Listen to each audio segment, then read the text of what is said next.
All right, session's being recorded. I'll start off. I'm Sandy Williams, and my group interviewed Andy Plemons from Atlanta. I'm Ginger Horn, and my group interviewed Kathy Anderson from Westside Elementary School. I'm Adrienne Ellis, and my group interviewed Jim Stewart at North Gwinnett High School. I'm Lisa Boyson, and my group interviewed Amy Galimi, who just retired from Collins Hill High School in Gwinnett County.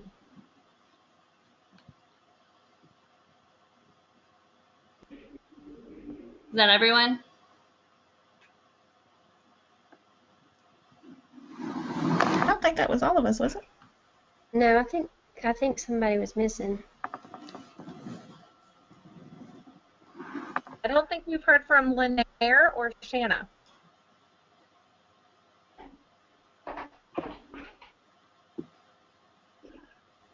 Okay.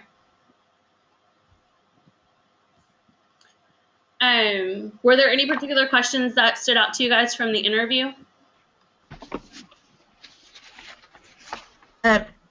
Not any particular questions that stood out, but I liked what ours had said about scheduling. At my elementary school, unfortunately, and this is Adrienne, unfortunately, we've not had the best library program. So everything I've been hearing, I've been comparing to you, and it's not, been a great thing. Mr. Stewart was talking about the difference between a fixed schedule and then a flexible schedule. And ours was very fixed. Our media person saw every class each week, and it kept her very busy. I don't see how she even had time to collaborate, which actually she didn't collaborate, and I don't know if it was just she chose not to or she didn't have the time because she was packed constantly with classes. Gotcha. But he says the flexible scheduling is very important if you're going to collaborate because you've got to have that room and that time to collaborate with teachers. If you're on a fixed schedule, that's not going to happen. And I have to totally agree with that because our media at our school is the same. He has flex scheduling, and he allows classes like kids to come in and check themselves in and out while he's working with other classes and teachers. He doesn't have a parapro or anyone in there helping him either. So I thought that was really interesting myself. We have flexible scheduling too. She said that it was good because she did have a parapro, but they were able to come in and sign themselves in and out even though there was a parapro there, just so that she kind of freed her up a little bit to collaborate. Okay. That's what I was reading. With all the readings we've been doing in the it's so stressing how we need to collaborate with teachers. I was just going from, my own personal experience with our media specialist. She didn't have time to collaborate. There's just no time when you're on a fixed schedule. You're moving on to teach the next class. My personal school is on a fixed schedule, and we don't have time to collaborate with him either. Hello? Yeah, Hello? Hi, yes, I'm sorry. This is Lanier. I just wanted to let you all know that I was here. My speaker was acting up. Oh, perfect. Can you tell us who you interviewed, and do you know what county they're from? Sure. We interviewed Stephen Williams, and he's from Elm Street School in Rome, Georgia. Okay. And I was listening to you all because I was on the call. I just couldn't speak.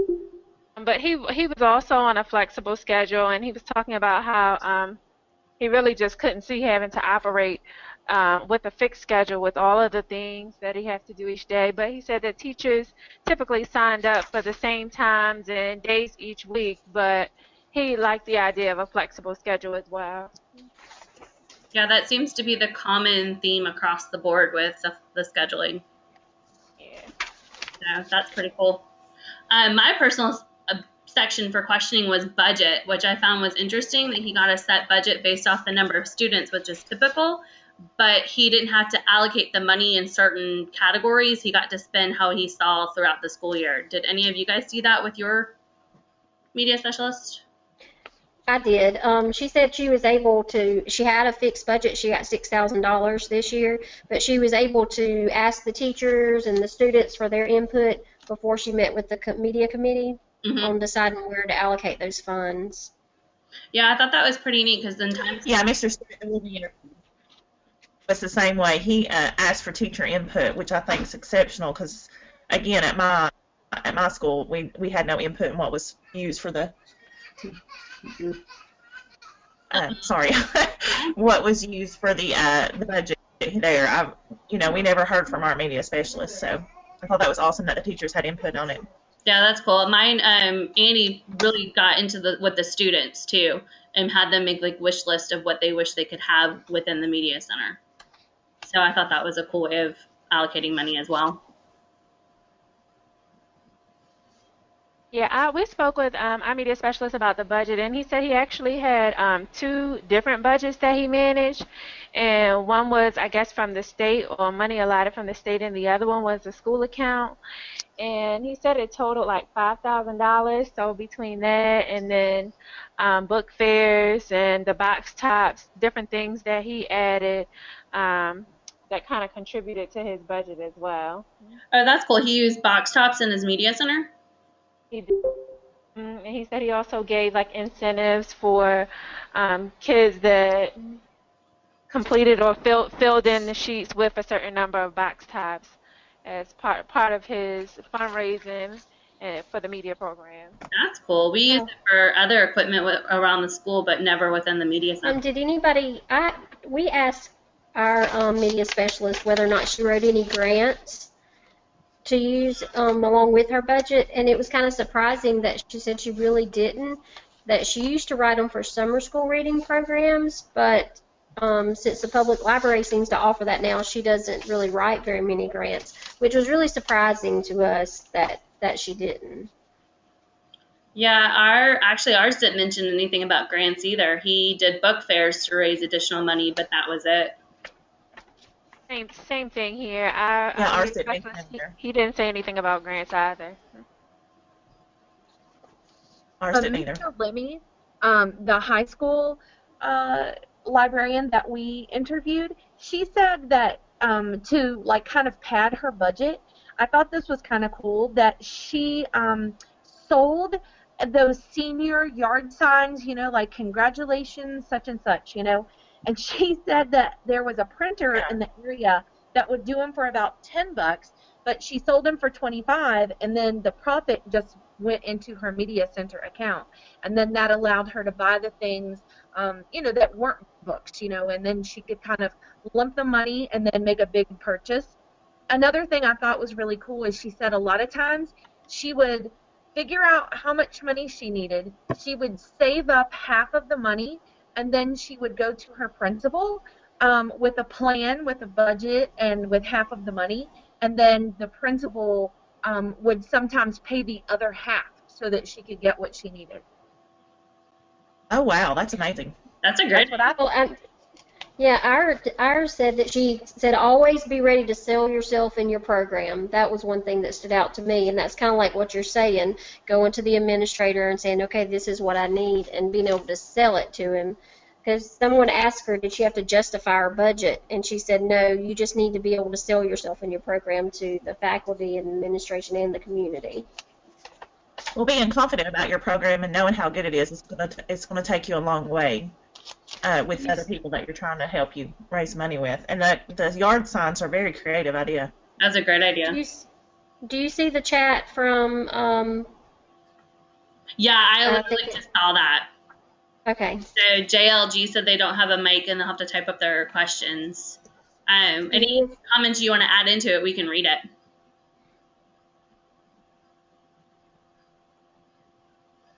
So anything you want to type up, we can read aloud for you. Okay. Yeah, and you know what?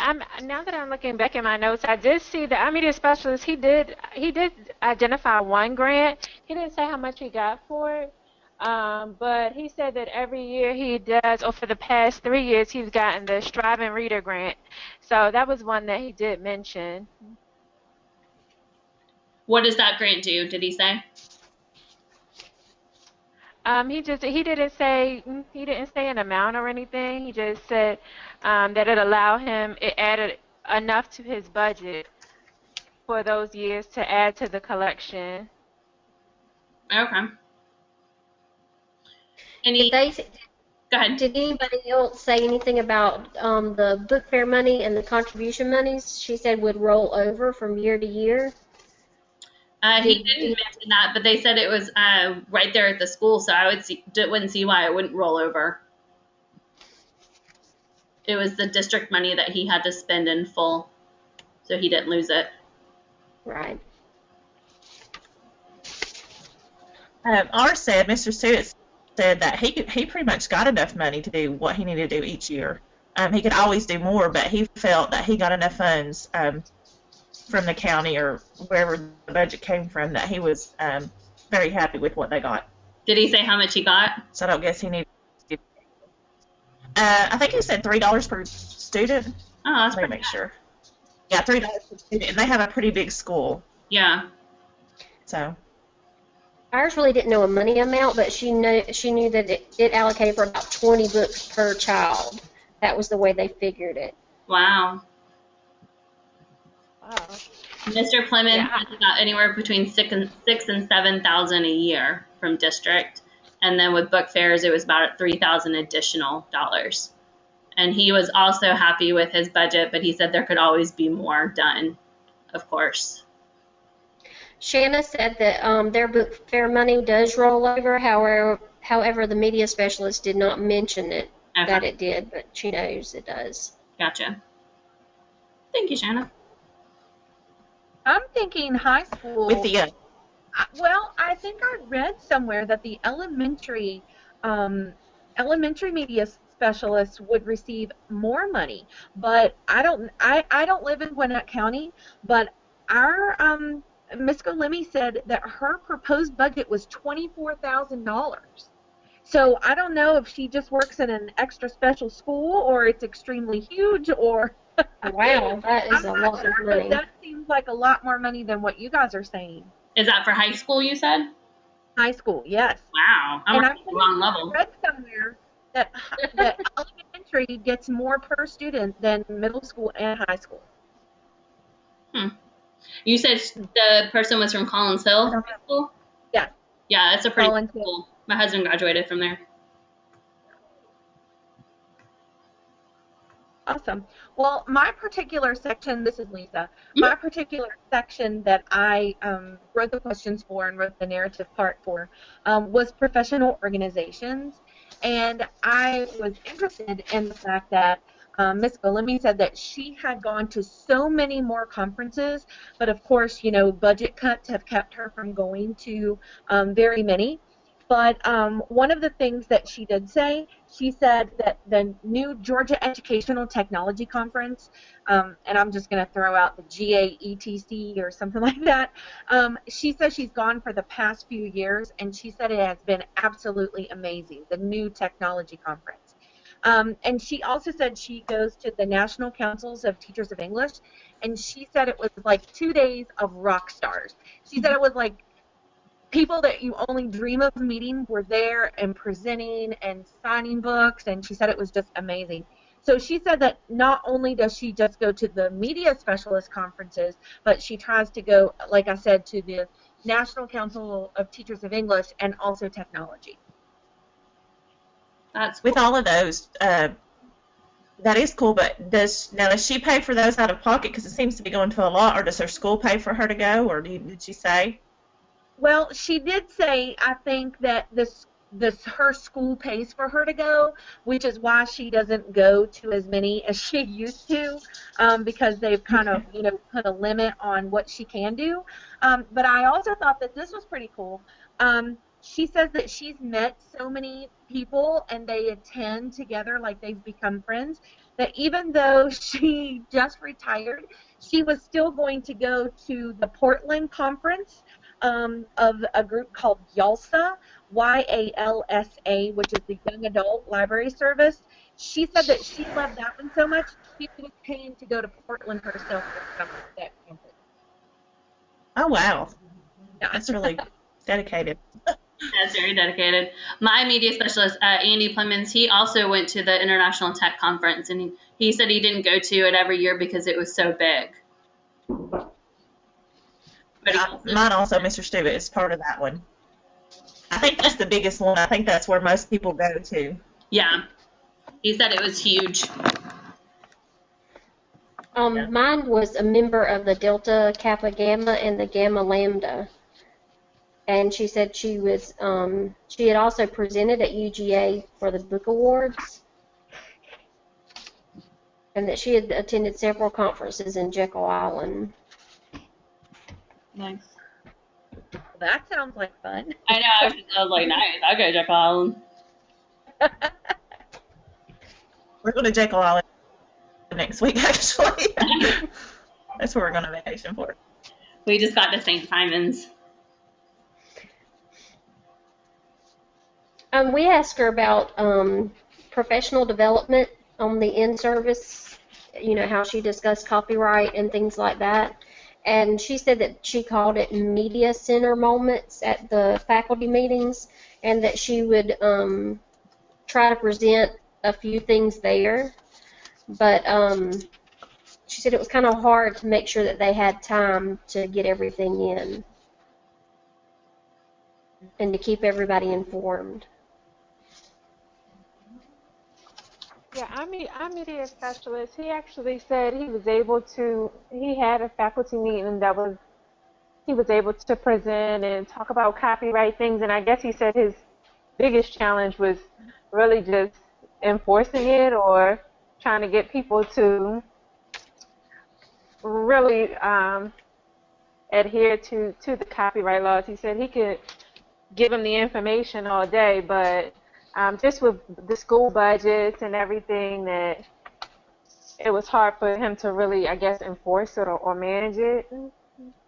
As our media specialist with Mr. Stewart, the one who did it. You can only lead a horse. He said the same thing. The copyright laws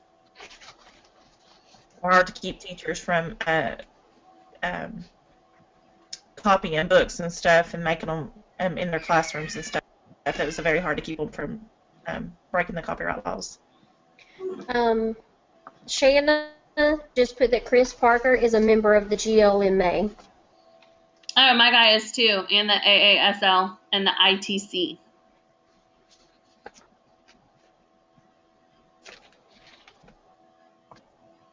Anybody find anything out good about the facilities, especially since we're having that coming up soon? Anything stand out with y'all's?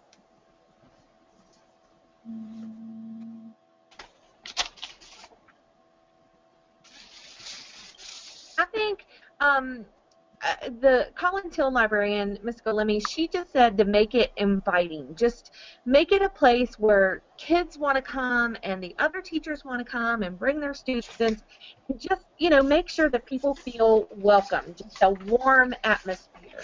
And I think that that was probably, I mean, I don't know how it went with you guys in your interviews, but she was in her home. One of the teachers actually met her there, and then the rest of us did the go-to meeting. So I think that that's just naturally who she is, just a warm, open, inviting person. But that was something that she really just kept stressing, like, make people feel welcome. And I have to say, I didn't go to her media center, but I went to her house, and I felt like, you know, she was a great hostess. So Her media center's probably the same way. I'm sure. Andy Clemens he doesn't like the phrase that the library is a quiet place. He tries to get teachers out of that mindset, and he wants it to be an open for reading, but also using for technology and research and everything like that. So he immediately tries to shut down that the library isn't a quiet place for his atmosphere and for the facilities.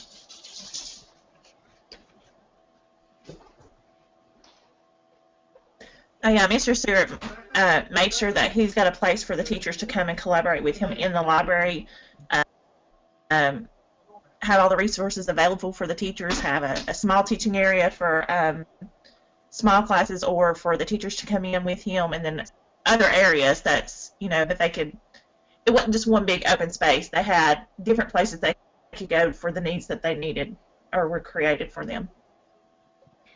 Shanna said Chris Parker stressed for the need for moving movable furniture and bookshelves. Oh, I love movable furniture.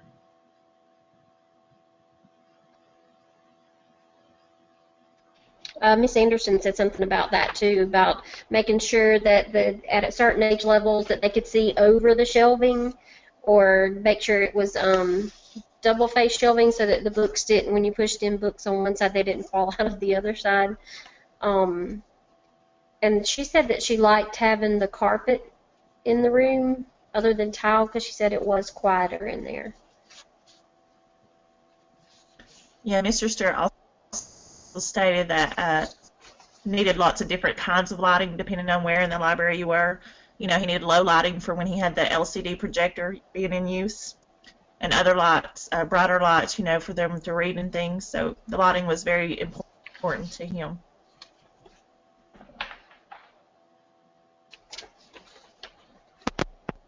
How about heavy traffic areas? Clemens said that graphic novels and sports.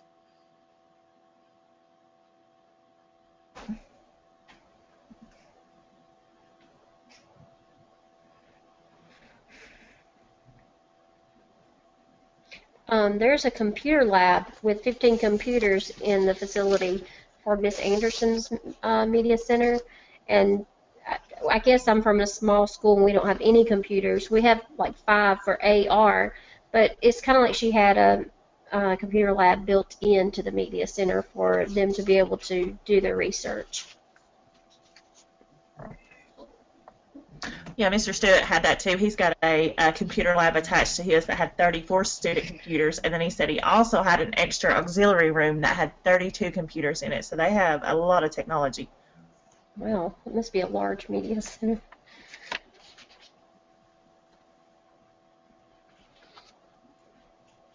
Well, speaking of computers, I guess I want to segue for just a minute. One of the interviewees, one of the students, we were asking questions, and she asked her, you know, like, how do you communicate about your program? And again, I think this is a pretty affluent area in Gwinnett County, Collins Hill. So she was saying, you know, with so many of the students and the parents and have social media, she said, you know, communicating is not like it used to be. She said, now you want to communicate, you Facebook, you tweet. She was like, it's so quick and easy. She said, and that's how I keep people informed. She said that she doesn't do like an official newsletter anymore because that's kind of old school. She doesn't really do newsletters. She said the school does a newsletter and she might do just a little blurb for it. And she said, but when I want people to know what's going on in my media center, I tweet it out. I just Facebook it, and the next thing you know, everybody's there and everyone's involved in it. I just think that, you know, computers are technology, and computers are just you know, the way to go with communication and research, and I hope that more media centers are able to put computer labs in you know, in the media center for student use.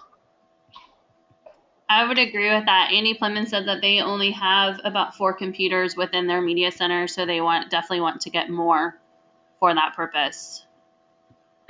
They do printed newsletters, and then some people sign up for like email, electronic version of emails or newsletters.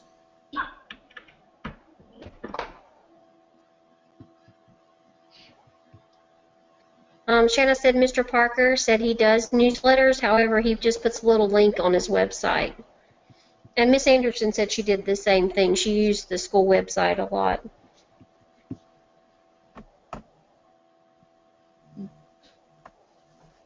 Any other questions that stood out to y'all? Not necessarily in facilities, but any of the sections? Did someone else focus on a different section? I did. I focused on policies and procedures, and talking to him about, you know, what he does for lost books and replenishing the collection and things like that. And I was just interested to see what he would say about their policy. I was reading in a book, they were talking about how, you know, if you tell a kid they can't check out any more books until after they return one, then that means, you know, depending on where you are, I work in a a low-income community school, some of those kids would never be able to access the books again.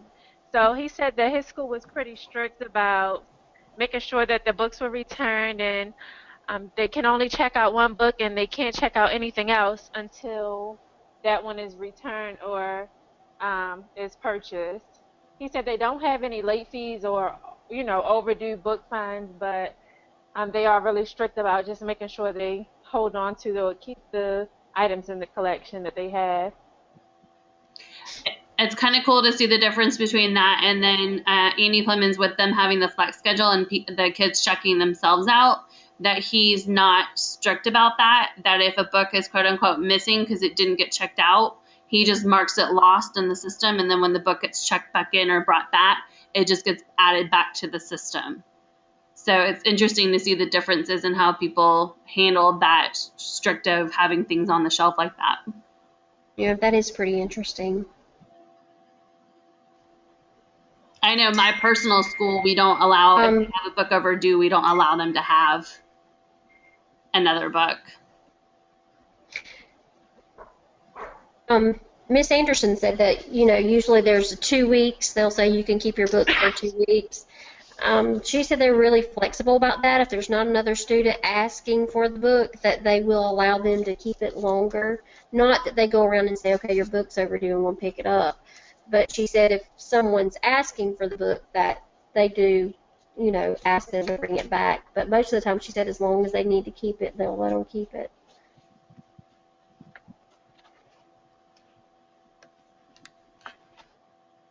At the end of our interview, we asked Ms. Golemi if she had 2 pieces of advice she could give to all media specialists. And I just think that, she's just so wise to me. But she said, the first thing would be to make the media center welcoming to everyone, and I already talked about that. But the other piece of advice was show empathy to the teachers. Try to make their job easy as possible. Try to, foresee questions that they may ask before they ask them.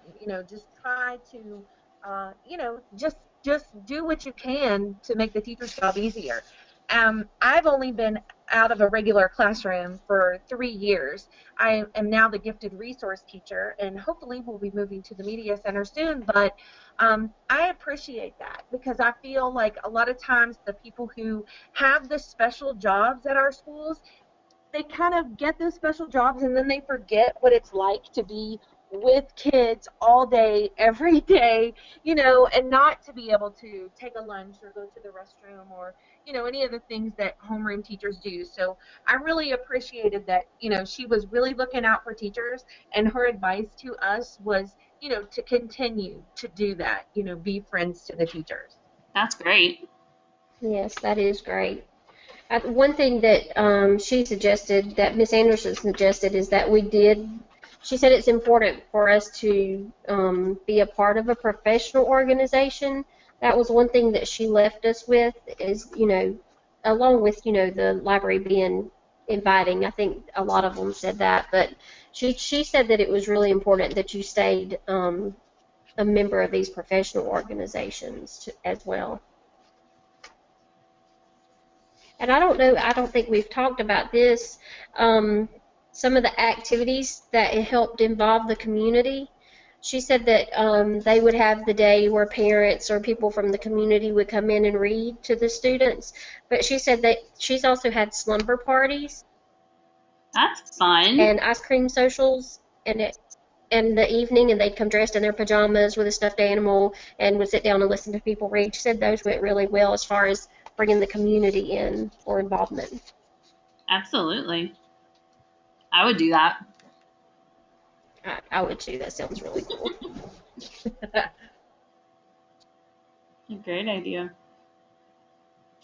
I think that's mainly what this interview to me was for, like just getting great ideas on what to do to implement to make a great media center program.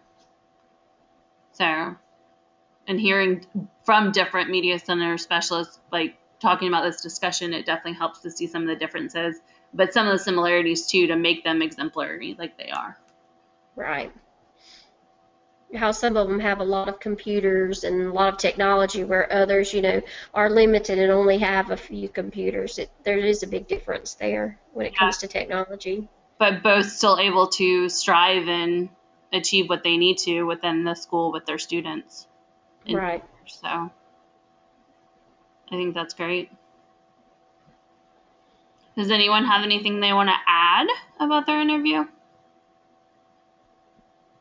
Shauna says, movie nights work well with elementary. I work in a K-8 school, and middle school students do not participate in fundraisers.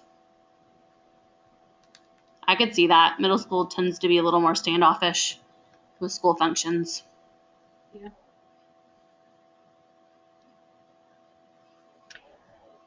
So. Well, Miss Golemi was high school, but she did say that, like, if she wanted the kids to get involved, she would always hold, like, a competition or a contest.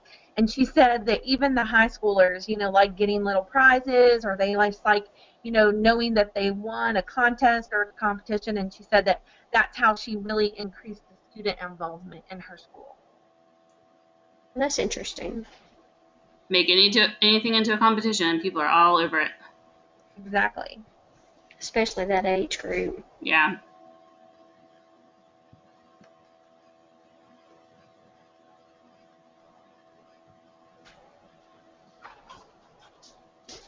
Any other comments or additions? I think I've covered everything. Yeah, I agree. Everybody good?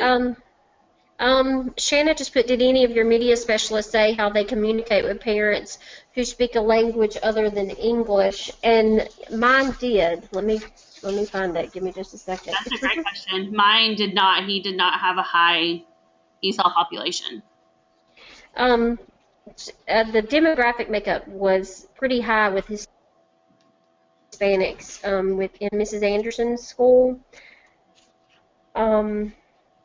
She said that one way, she really didn't say much about communicating with parents, but just a struggle with communicating with students. She said that it can be a challenge, but she speaks a little bit of Spanish, which did help a little bit, and that they had resources and books available for the non-English speaking students to be able to help with a little bit of communication. But as far as with parents, we didn't really ask her about that, but she just discussed how much of a challenge it was to communicate with students. That was a good question, Shanna. Yeah. That's Stephen Williams, our media specialist we spoke with. He didn't really say much about communicating with parents either, but he did say he had a really large Hispanic population. It was 56% Hispanic, and so he said that really he just tried to make sure he maintained a lot of things in the collection that they could use, like bilingual books and things just that would appeal to them as well. She did say. Sorry, go ahead. Miss Anderson did say it wasn't just the Hispanic population either. She had a lot of Asian students that she had to make sure she had something in her collection for not only Hispanic students but other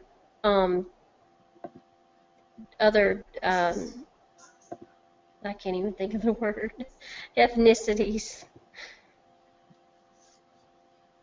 Well, I think that's one thing that has been standing out to me as I've been looking up for the 64-65 class, the selection tools. So many of them have been talking about diversity, and I think that that is just something that is coming to the forefront really right now. It's just having books that would appeal to, pretty much everyone who uses your media center. And whether it be a different language or, different cultural groups or just anything.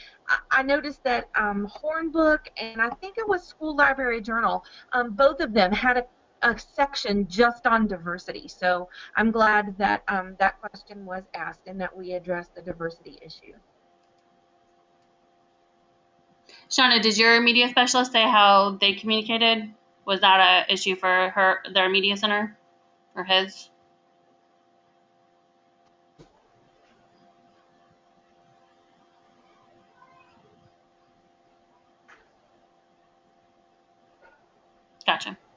Just curious.